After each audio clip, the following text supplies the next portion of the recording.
Good morning, good afternoon, good evening, all that good stuff. This is a PSA. This is a PSA about trauma. This is a PSA about trauma that is being passed down through generations. There is a thing called PTSD, post-traumatic stress disorder.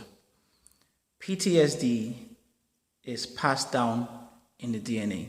It's passed down through genetics. It's passed down through memory and everything you can think of. It's in the same link of how your offspring, your child's nose, eyes, mouth is like. Memory as well passes down.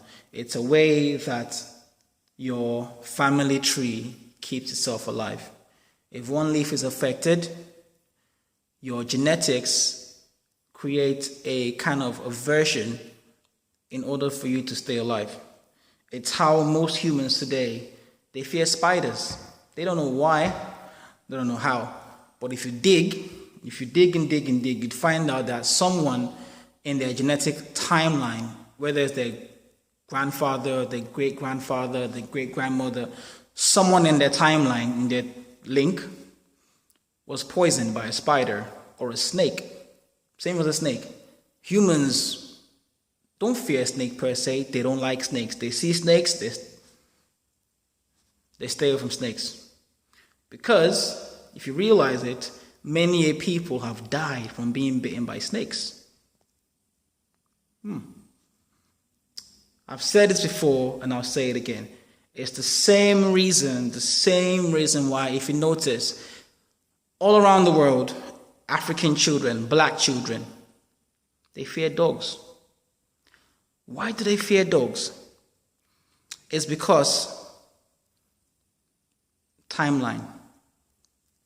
Their great-grandparents saw their father being eaten alive, being bit to death by dogs in front of them because he was defiant or protecting his children from the slave master.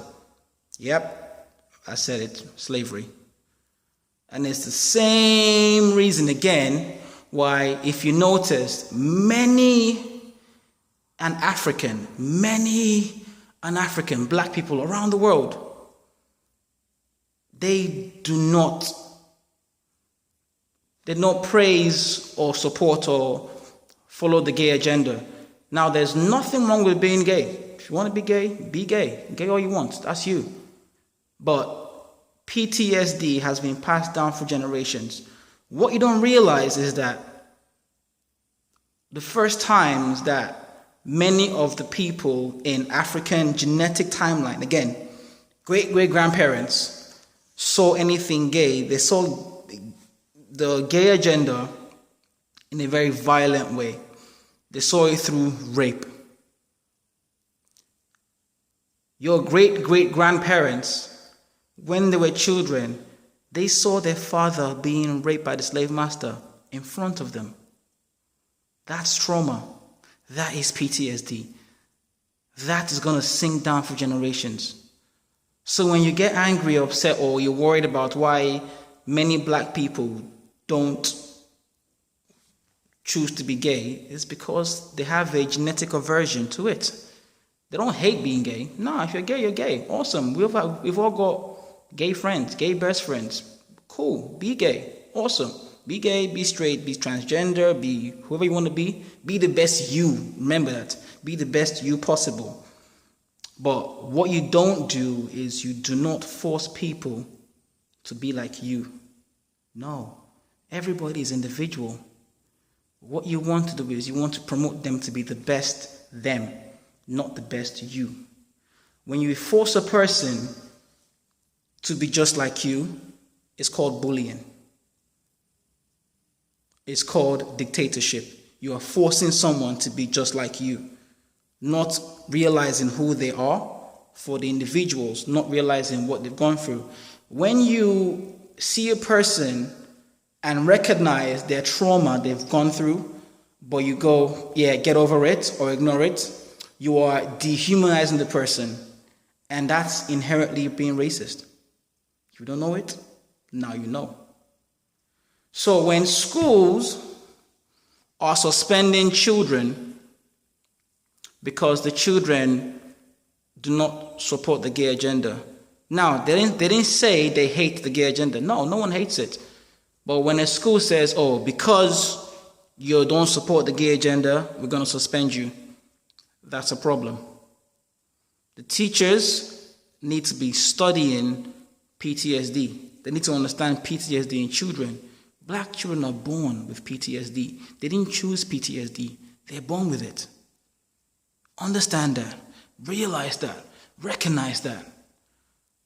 Now, for the parents, the family members, anyone who is in this scenario situation, what you need to do is go to the school, sit down, talk to the principal, ask them if they understand what PTSD is. Simple. Take this video, watch it 1, 2, 5, 10 times. Go online, go to your library, do your research, talk to your scientists, doctors, people, talk to people. DNA carries memory. It carries memory and it alters things in the brain and the body in order for it to survive. It's evolution. It's how we evolve. It's how we grow. Watch what your principals, your teachers, what they say and what they do. Two different things. A person could say, oh no, I didn't mean to start a fight. But what he did was he threw the first punch. Yeah, you started the fight. Whatever they say is not what they do. If you've given your speech about understanding what trauma is and they keep doing what they're doing, that's fine. Stand up, walk out, go and talk to your lawyer. It's simple. Most of these schools today are their businesses, their companies. You can cry, bitch, and moan all day. It means nothing. What you need to do is hit the pockets. That's it. Go to your good lawyer, sit down, and talk and say, this is the situation. My kids are not in school because they're being bullied. They're being infantilized through a dictatorship. They're trying to force this on them. Don't do that. If they're forcing your kids into a system that they don't want to do, it's called bullying. You are dehumanizing a child because they're a certain color. Talk to your lawyers. DM me. Talk to me. I hope you are there. This is an important PSA. Share this video. Share this video. Share it to 10 people. Everyone needs to understand what trauma is. Trauma is passed down for generations. Understand that. Once you understand that, you're good to go. Everyone, it's been emotional.